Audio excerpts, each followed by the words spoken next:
This is the Cubs Postcast, your instant game reaction for the Chicago Cubs. Part of the Locked On Podcast Network. Your team every day.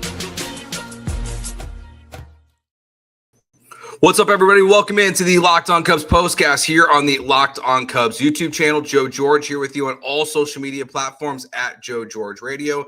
And the Cubs get the win 5-2. Matthew Boyd was excellent. Michael Busch, 3 hits on the day. Carson Kelly, some big at-bats. The most bizarre second inning I've ever seen, which we're going to talk about. Even though it was a win, we're going to laugh at it more than anything because the Cubs won, so it doesn't really matter. But we're going to talk about it on this show. Your comments are welcome live here in the chat and off the air on all social media platforms at Joe George Radio. And today's episode is brought to you by FanDuel. Right now, new customers can get $150 in bonus bets when your first $5 bet wins. Also, real quick, just going to make sure I don't forget this. It doesn't leave my brain here.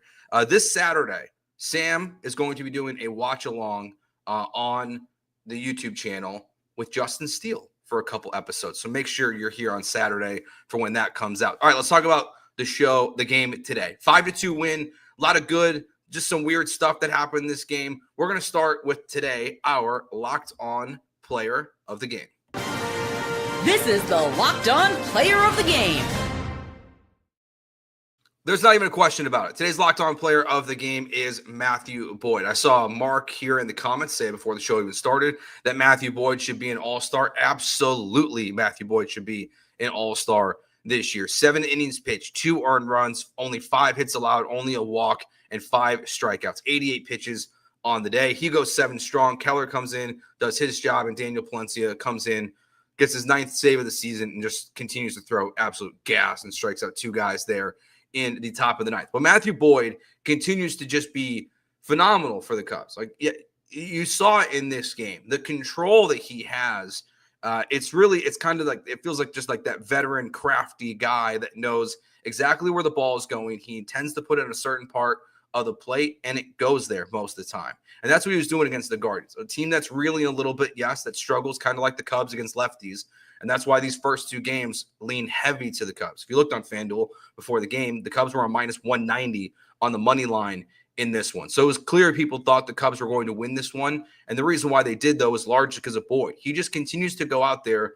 When you need a win, he's performing at the peak level. You have 2 guys in your rotation right now that you feel extremely confident in. I think all Cubs fans, we can go out there when we're getting ready to watch a game, and we feel like we can turn on the TV, listen to the radio, whatever you're doing, and if Matthew Boyd or Shota Imanaga is on the mound, the Cubs have a very good chance to win the game. And that's what Boyd did in this one. And again, he deserves to be an all-star. This level of performance, I think, is still to be unexpected. They talked about the timeline for him, how he signed early in December with the Cubs, that the front office targeted him immediately in free agency. He has been everything the Cubs could have asked for and more. To go out there and perform as consistently and as well as he had, to have his ERA below a 2.7 on this season, this looks like a guy that you can trust in the regular season, and feels like you're going to be able to trust him in the postseason. And when you need a victory, again, it's just someone that you feel confident with from a fan's perspective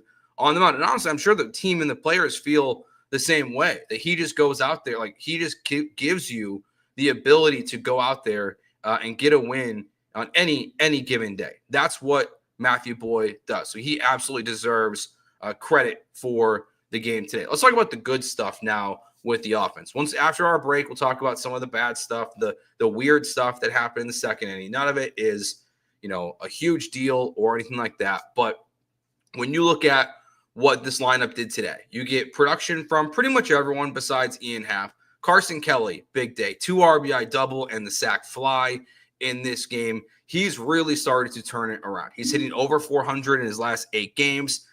This is the production that was missing for so long for the Cubs. That there was a chunk of the season where the Cubs just didn't have any production really from the catcher position. Now Carson Kelly's getting going again.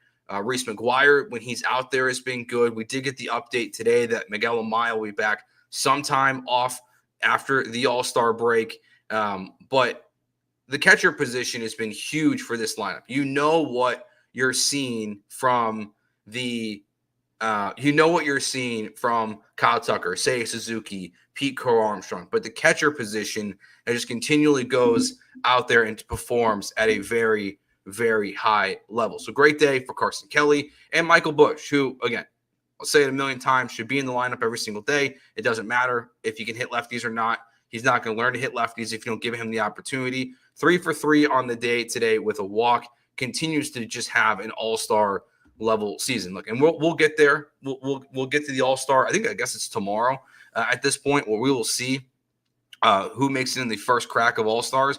But right now, as I sit here, I think Matthew Boyd, Kyle Tucker, Pete Crow-Armstrong. I think Michael Busch deserves to be an all-star. I'm curious if Cubs fans will get Carson Kelly over the hump and into the all-star game. I'm not sure he will be actually in the all-star game, but there's so many guys that are well deserving to be there for the Cubs. And some of those guys, again, were the ones that came through today. Michael Busch, those 3 hits, clutch hits, big time plays. I love the aggressiveness that we saw from Michael Busch as he rounded third base today. That play is, you deserve to have the aggression. And really the Cubs had 2 really aggressive plays. I think that send, which the ball was overthrown, so he was safe at home. Also, the Dansby Swanson, when he scored on the sac fly, it was not a deep sac fly. There's definitely some good scouting in there because the Cubs clearly felt like they had a read on the right fielder for the Guardians and that they could get Dansby home there because he was home pretty easily. I guess they cut it off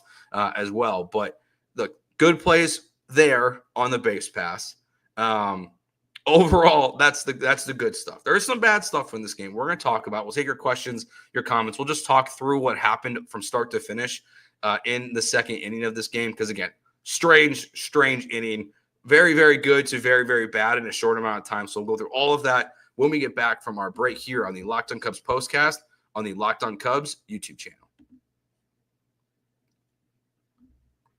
Today's episode is brought to you by Monarch Money. Ever wish managing your money felt easier? With Monarch Money, it can. Whether you're growing your savings or planning a big purchase, Monarch puts you in the driver's seat. It's like having your own personal CFO, giving you full visibility and control over your finances. Monarch Money is more than just a budgeting app. It's a complete financial command center, so you can track all your accounts, investments, and spending in one place. So in addition to managing your money, you're also building wealth. When we started using Monarch Money, we were able to see all of our different streaming services, things, just kind of having it in one consolidated area. It's strange. We have like 2 bank accounts going for streaming services. It's very strange. All of that consolidated right there on the app. So take control of your finances with Monarch Money. Use code LOCKEDONMLB at monarchmoney.com for 50% off your first year. That's monarchmoney.com, code LOCKEDONMLB for half off your first year. Today's episode is also brought to you by FanDuel. Summer sports are in full swing, and whether you're all about baseball under the lights, golf on the green, or high-stakes soccer action, FanDuel is the best way to make every game more exciting. If you're already following the action, why not make it a little more thrilling? With FanDuel, you can get in on the game while your friends are getting sunburned at the beach. If you're new to FanDuel right now, you bet $5. If it wins, you get $150 in bonus bets. Tomorrow, if I was going to be using that promotion there, I've already used mine. I would be going with the Cubs -1.5, the typical line for a baseball game. I would be taking them tomorrow over the Guardians. So if you're new to FanDuel, new customers can bet just $5 and get $150 in bonus bets if your first bet wins. Open the FanDuel app today or visit FanDuel.com to get started. All right, your questions, comments, welcome here in the chat. As always, live here on YouTube, off the air as well at Joe George Radio. You're always more than welcome. Whatever you guys got, you're more than welcome to send them my way. I don't know why the YouTube chat is talking about Cam Smith. Don't care. Kyle Tucker's on the Cubs. Not a big deal. The Cam Smith trade is going to be, it is what it is. We can talk more about that in the next season or when Kyle Tucker's eventually gone. For now, we're talking about this team. Let's talk about some of the bad stuff that happened. It's not bad, but unfortunately, there were 2 spots I want to pick out here, both kind of against Nico, who obviously you trust in. He's been awesome this year with runners in scoring position. The bottom of the 4th, Michael Busch gets the walk. Carson Kelly hits the chopper up the middle. That turned into a double. So it's 2nd and 3rd with 2 outs. That's another example, too, I guess, of where the Cubs were extra aggressive for Kelly to take that move. I know the broadcaster are making fun of him because of his speed. But second and third with 2 outs, and then Nico Hoerner gets the check swing strikeout, so the inning is over. And then in the bottom of the 6th, Seiya Suzuki hits the home run, so it's 4-2 Cubs. Michael Busch, single. Carson Kelly, walk. Again, both great days for those guys at the plate. So it's first and second with 2 outs, and then Nico Hoerner pops out to end the inning. So that's the bad stuff, I would say, with the lineup today. But again, overall, very positive. 2 hits for PCA today. The single that started things off that we'll talk about here in the second inning. And then the infield single that he had as well, where just his speed is obviously a menace there. All right, let's talk about the bottom of the second inning. This is a strange inning of baseball. So Pete Crow-Armstrong, single. Dansby Swanson, single. First and third with no outs. Michael Busch comes up, gets his first hit of the day, so it's an RBI single. So it's first and second with no outs, 1-0 Cubs. Carson Kelly comes up, gets a 2 RBI double, so he advances to third on the overthrow. It's 3-0 Cubs. And then this is where things unravel. Carson Kelly takes off on a wild pitch. Bad beat, I would just say. Bounces off the back of the back of the stadium there and bounces right back to the catcher. Runner gets thrown out at home. That's Carson Kelly. So he's out. That's your first out of the inning. That's a strange way to start it. No big deal. Nico Hoerner, he walks. He gets picked off at first base. That's your second out of the inning. And then the third out of the inning, Matt Shaw walks and gets picked off as well. So you've got a bad break on a wild pitch, 2 walks, 2 pickoffs. Strange. Doesn't mean anything. Not a big deal. If they would have lost this game, different energy probably about what happened there. If it happens again, we'll talk about it. But what a strange inning of baseball that we saw from the Cubs there. Mark says Carson Kelly got a bad jump. That I agree with as well. He did get a bad jump. It also was a bad break with the ball just bouncing right back to the catcher. So that one, like, again, none of this is a big deal in the grand scheme of things. Like, we know Nico Hoerner is great on the base pass. Matt Shaw has been really solid on the base pass so far this year. So, like, none of these things are like referendums or big deals. But as Chad points out here, it could have been bases loaded in the chat with no outs with Ian Happ up. Again, you won the game, so it doesn't really matter, but you could have had bases loaded. Now, we don't know. I know it's not really how baseball works. Pitcher has a different strategy. If it's first and third with nobody out and Shaw is coming up to the plate, maybe you don't see the walks that are happening there back-to-back like that, but they could have smoked them there. Now, this is also where, to Matthew Boyd's credit, I think it's very important for what he did today on the mound. When you have an inning that ends like that with 3 outs on the base pass that are all largely inexcusable, to have your starting pitcher go out there and 7 pitches, 3 outs to start the top of the third, to get the 1 through 3 in the top of the third is huge. To have that performance from Matthew Boyd there again also adds to why he was our player of the game, why he was excellent in this one. Because that feels like, I know we're all feeling it, like, as fans. I don't know what the players are feeling, but like, feels like, okay, you scored 3 runs. You could have scored 6 or 7.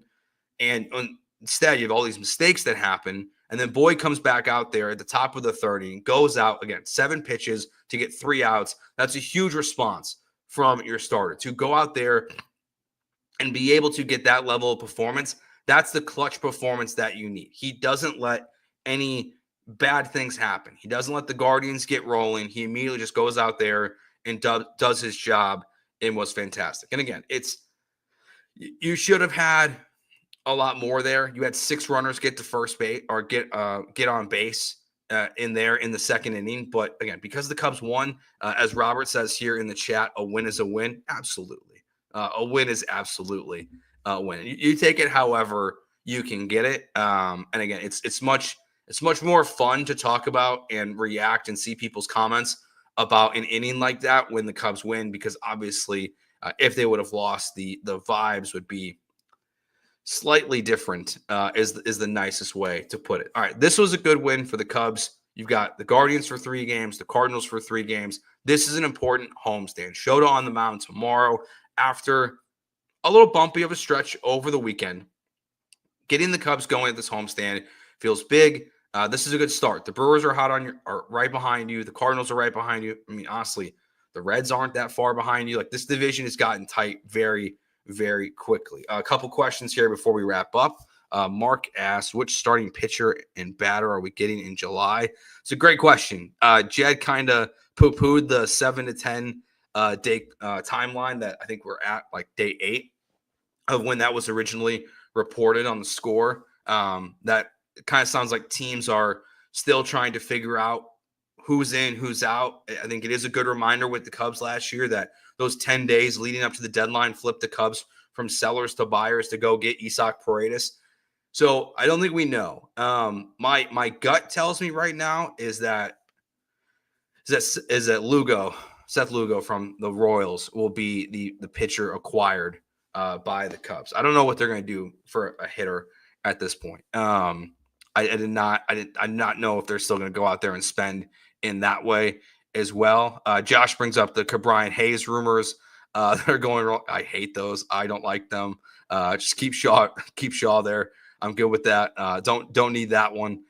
It's focus on pitching. The lineup is good enough to win playoff games. But yeah, I think Seth Lugo, to me, that feels like the one that the Cubs can go out there and get it done. I know Cabrera from the Marlins is the one that everyone wants to see become a Cub. He dominated again tonight as we're doing the show for the Marlins.